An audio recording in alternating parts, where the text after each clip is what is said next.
Hallo meine lieben Freunde, schön, dass ihr wieder alle dabei seid. Auch heute geht es wieder um einen Cold Case, und zwar um einen Mordfall aus dem Jahr 1990. Das Opfer ist Gertraud Herzog. Sie wurde letztmalig am 23. Mai 1990, dies war der Tag vor Himmelfahrt, lebend gesehen. Ihre Leiche wurde gefunden am 29. Mai 1990. Dargestellt wurde der Fall in der Augenzeugen XY-Sendung vom 8. März 1991. Gertraud Herzog ist 32 Jahre alt, gelernte Industriekauffrau und ist auf einem Bauernhof im Chiemgau aufgewachsen. Sie lebt und arbeitet aber seit vielen Jahren in München. Sie hat einen guten Job und keine finanziellen Sorgen. Im Münchner Stadtteil Schwabing bewohnt sie eine Einzimmerwohnung. Diese befindet sich in einem Mehrfamilienhaus. Ihre Wohnung hat sie nur spärlich eingerichtet. Sie lebt alleine und zurückgezogen, hat also auch keinen näheren Kontakt zu den Nachbarn. Auf Äußerlichkeiten legt sie keinen Wert. Einen Führerschein und ein Auto besitzt Gertraud auch nicht.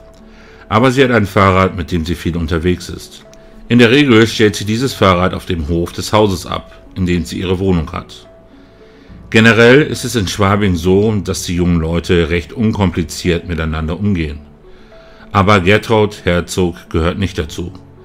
Sie ist kein Mensch, der sich leicht anderen anschließt. Sie besucht zwar ab und zu einige Musiklokale, bleibt aber dort meistens auch alleine.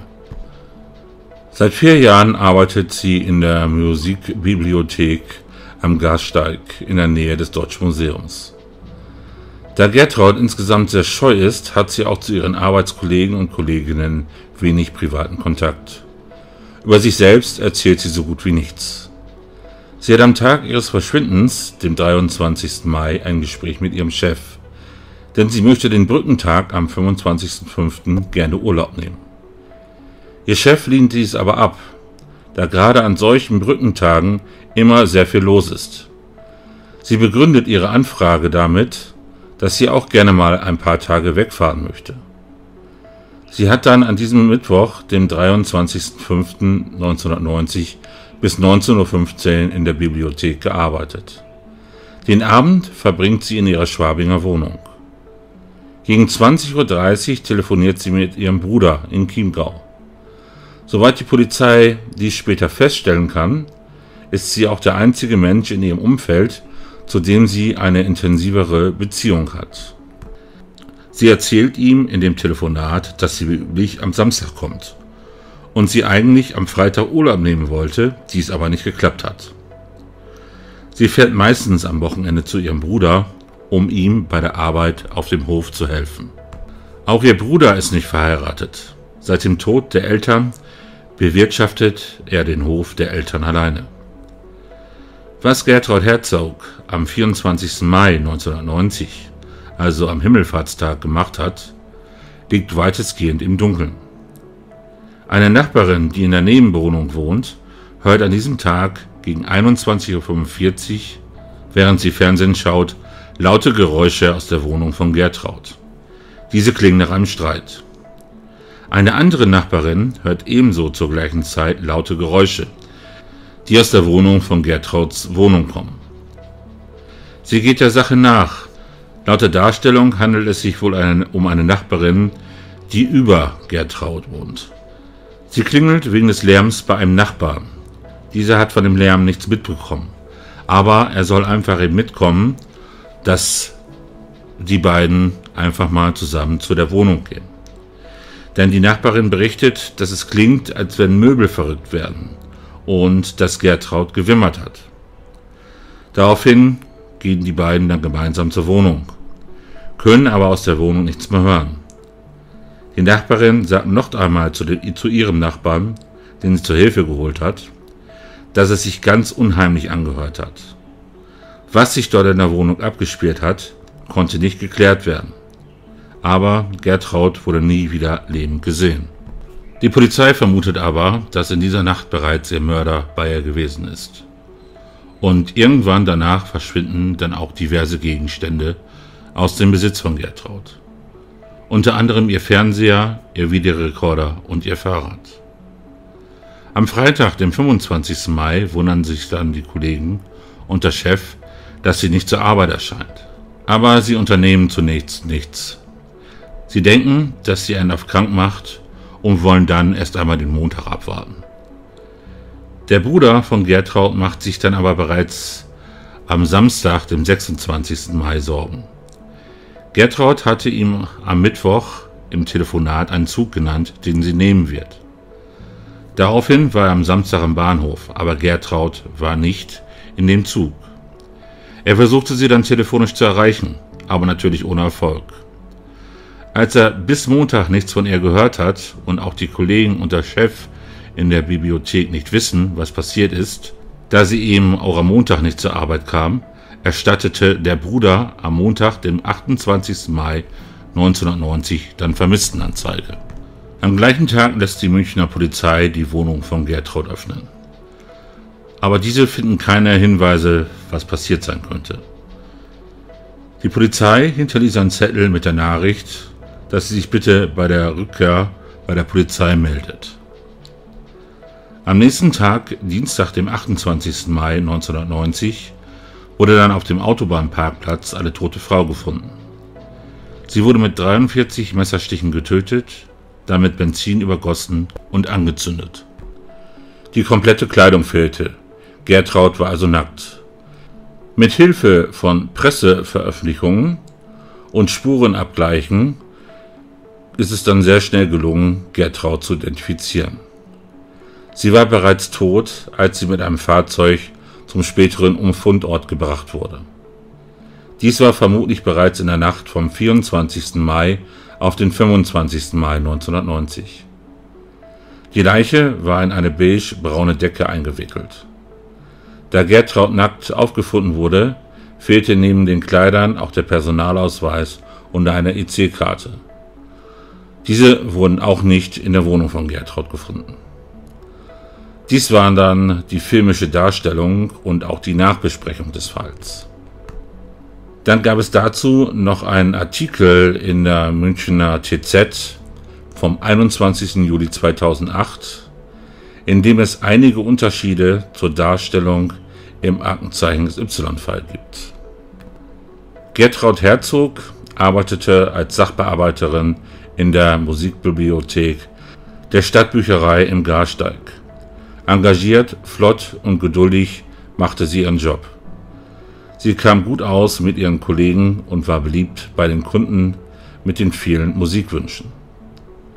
Die 32-Jährige hatte eine kleine Wohnung in der Augustenstraße. Sie bekam nur selten Besuch, hatte keinen festen Freund und liebte die klassische Musik.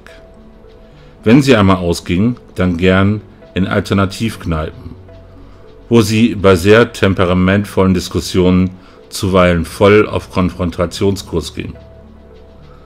Bei Aktenzeichen Y wurde ja gesagt, dass, auch wenn sie in Musikkneipen unterwegs war, sie dort meist alleine war.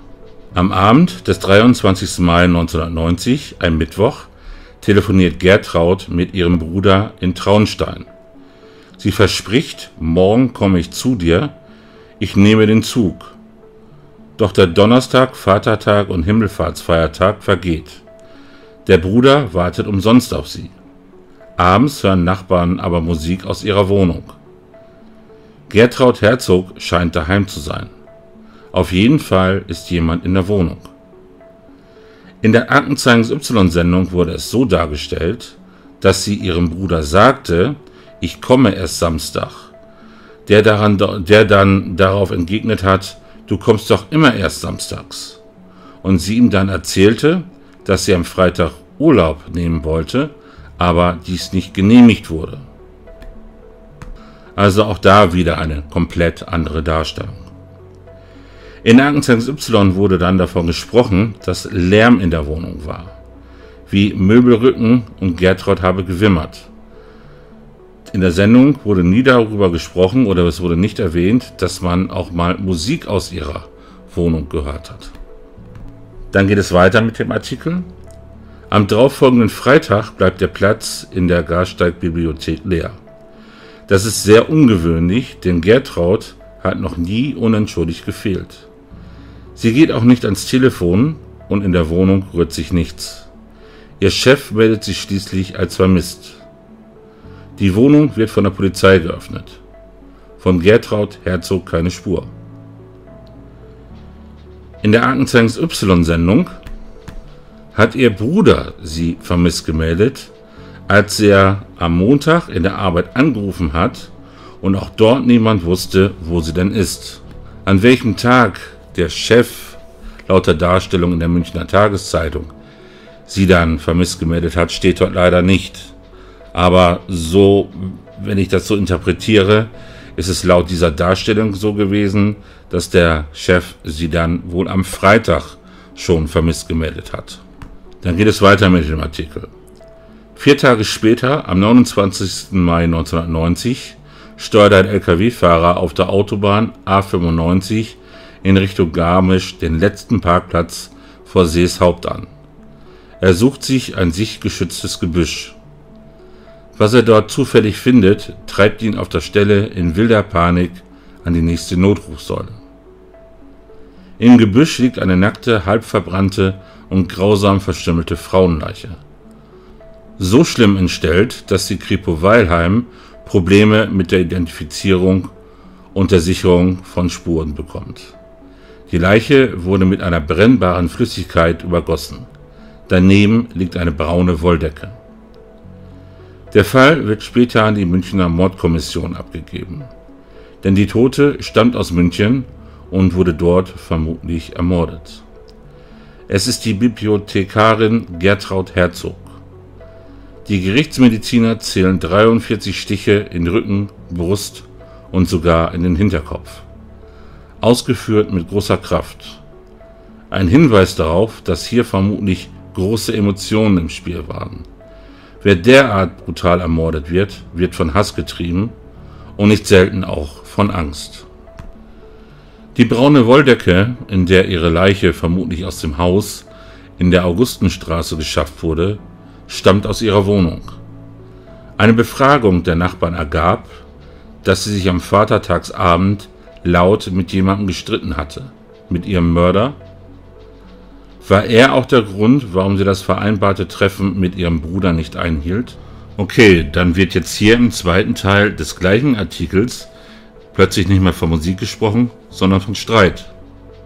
Was denn nun? Oder haben die Nachbarn zuerst Musik aus der Wohnung wahrgenommen und dann zu einem späteren Zeitpunkt einen Streit gehört? Und dann geht es nochmal weiter in dem Artikel. Der Tod der Bibliothekarin ist voller Rätsel, die die Mordkommission bis heute nicht lösen konnte. Das liegt auch daran, dass Gertraud Herzog offensichtlich selbst mit ihren besten Freunden niemals über Themen wie Liebe, Sex und ihre Männer sprach. So schützt ihre Vergangenheit den Mörder bis heute, 18 Jahre über ihren Tod hinaus. So, das war es mit diesem Artikel, wo ja schon mal wieder sehr viele Unterschiede zu der Aktenzeichen XY-Sendung da sind. Dieser Fall wurde auch in der Sendung Ungeklärte Morde vorgestellt. Allerdings gibt es dieses Video nirgendwo mehr. Aber dort heißt es dann in der Beschreibung des Falls, die Polizei vermutet, dass die 32-Jährige ihren Mörder kannte, da sie vor ihrem Tod angab, dass sie verfolgt werde und Angst habe. Okay, was haben wir in diesem Fall? 3 Quellen und komplett unterschiedliche Informationen, auf die ich jetzt im Einzelnen nicht nochmal eingehen möchte. Aber Fakt ist, Gertraud lebte alleine in einer kleinen, spärlich eingerichteten Wohnung. Das deutet darauf hin, dass diese Wohnung einfach nur zweckmäßig eingerichtet war, aber vermutlich keinen Wohlfühlcharakter ausstrahlte. Vermutlich, weil sie, wenn sie nicht arbeiten musste, sowieso bei ihrem Bruder auf dem Bauernhof war. Sie dürfte auch generell sehr sparsam gewesen sein. Kleine Wohnung, wenig darin investiert, kein Auto, keinen großen Wert auf Äußerlichkeit legen, also wahrscheinlich nicht viel Geld in Klamotten investieren. Und weiterhin lebte sie wohl eben sehr zurückgezogen, sehr freundlich, aber erzählte nichts über sich.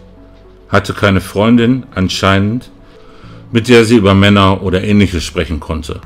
Und darüber hat sie anscheinend auch nicht mit ihrem Bruder gesprochen. Jetzt wird bei Aktenzeichen Y gesagt, sie ging zwar ab und zu in Musikkneipen, war aber da auch meist für sich alleine. Und in der TZ, wenn sie mal ausging, dann gerne in Alternativkneipen, wo sie bei sehr temperamentvollen Diskussionen zuweilen voll auf Konfrontationskurs ging. Das passt allerdings jetzt überhaupt nicht zu dem bisherigen Gesamtbild. Was waren denn das für Themen, bei denen sie auf Konfrontationskurs ging? Leider wissen wir es nicht, es gibt keine Informationen darüber. Man könnte nun vielleicht darüber nachdenken, ob sie vielleicht lesbisch war. Denn wir haben 1990 und es ist nicht so wie heute, dass man seine sexuelle Orientierung einfach so benennen kann. Dies könnte unter Umständen erklären, warum sie nie über Männer und Sex mit ihnen gesprochen hat. Denn es gab keine Männer für sie und demzufolge hatte sie auch keinen Sex mit ihnen. Kommen wir nochmal zurück zu dem Abend des 24. Mai 1990. Der TZ-Artikel widerspricht sich ja. Einmal heißt es, man hat Musik aus der Wohnung gehört, dann heißt es, man habe Streit gehört. Oder war es, wie vorhin schon erwähnt, einfach so, dass die Nachbarn zuerst Musik und dann Streit hörten? Das wäre noch ein logischer Ablauf. Hatte sie vielleicht mal eine Beziehung zu einem Mann, die dann in die Brüche gegangen ist? Dazu würde die Filmbeschreibung von Ungeklärte Morde passen, dass sie sich bedroht und verfolgt fühlte. Dazu muss ich sagen, dass ich den Darstellungen bei Ungeklärte Morde einfach immer mehr vertraut habe, als zum Beispiel bei Aktenzeichen Y. Dort kamen halt auch immer Leute aus dem Umfeld bzw. die Polizei zur Sprache und daraufhin war auch insgesamt so die Darstellung des Falles abgestimmt. Es gab zumeist viele wichtige Informationen in dem Fall und es wurde auch nicht zu reißerisch dargestellt. Also ich finde es absolut schade, dass diese Sendung damals eingestellt wurde. Vielleicht saß Gertraud an diesem Abend in ihrer Wohnung und diese Person hat sie besucht, stand plötzlich vor der Tür. Sie wurde mit 43 Messerstichen getötet. Das ist eine sogenannte Übertötung. Hat dort Hass eine Rolle gespielt? Ich gehe mal davon aus, ja. Was ich mich dabei frage, wenn sie auf diese Art getötet wurde und die Polizei davon ausging, dass es in der Wohnung passierte, müssen doch irgendwo Blutspuren sein. Es muss einen Kampf gegeben haben. Dieser Kampf hätte Spuren hinterlassen. Und von all dem hat die Polizei nichts gesehen, als sie dann vermutlich am Montag in ihrer Wohnung waren. Sie wurde dann, so die Vermutung der Polizei, in der späten Nacht in der Decke aus ihrer Wohnung geschafft. Dass die Decke aus ihrer Wohnung stammt, wurde auch bei Aktenzeichen Y nicht erwähnt. Wurde dies dann vielleicht später ermittelt? Sie wurde mit einem Fahrzeug zum Tatort gefahren. Also dürfte der Täter auch mit einem Fahrzeug zu ihrer Wohnung gefahren sein. Hat dies niemand gesehen? Dazu gab es auch keine Fragestellung bei der Aktenzeichen Y-Sendung. Dann hat der Täter in der Nacht ihre Leiche rausgeschleppt, den Fernseher und den Videorekorder. Um einen Raub vorzutäuschen oder weil er Fernseher und Videorekorder gut gebrauchen konnte? Also man kann meiner Meinung nach ganz fest davon ausgehen, dass es sich hier um eine Beziehungstat handelt. Aber anscheinend hat von dieser Beziehung niemand etwas mitbekommen. Oder war es keine Beziehung im eigentlichen Sinne? Vielleicht war Gertraud doch lesbisch. Aber ein Mann hat sich in sie verguckt und wollte nicht von ihr ablassen und wollte eine Beziehung. Sie hat ihm nicht gesagt, warum sie keine Beziehung möchte, sondern es einfach nur abgelehnt. Aber er hat nicht aufgegeben. Kam es darüber zum Streit schlussendlich? Das würde auch erklären, warum in Ungeklärte Morde da gesagt wurde, dass sie sich verfolgt und bedroht fühlt. Bedroht muss ja nicht unbedingt heißen, dass sie jemand töten will, sondern bedroht in dieser Form. Eher psychisch, gehe ich mal von aus. So würde ich es jetzt mal interpretieren. Aber was mich eben vor allen Dingen stutzig macht, ist der Zustand der Wohnung. 43 Messerstiche. Keine Spur in der Wohnung. Hat der Täter alles sauber gemacht? dann dürfte er mit allem auf jeden Fall bis in die frühen Morgenstunden zu tun gehabt haben. Also alles in allem ein sehr merkwürdiger Fall, finde ich. Und ich glaube auch nicht, dass dieser Fall noch geklärt werden kann. Aber man soll die Hoffnung nie aufgeben. Und das ist ja auch einer der Gründe, warum ich bevorzugt Cold Cases hier darstelle. Gut, dann dürft ihr mir mal in die Kommentare schreiben, was ihr euch zu dem Fall denkt. Vielleicht kommt ja auch irgendjemand aus der Gegend dort, hat noch ein paar weitere Informationen zu dem Fall. Darüber würde ich mich sehr freuen. Ansonsten bedanke ich mich erstmal fürs Zuhören oder fürs Zuschauen, je nachdem wie ihr meinen Content konsumiert. Passt auf euch auf und bis zum nächsten Video. Tschüss!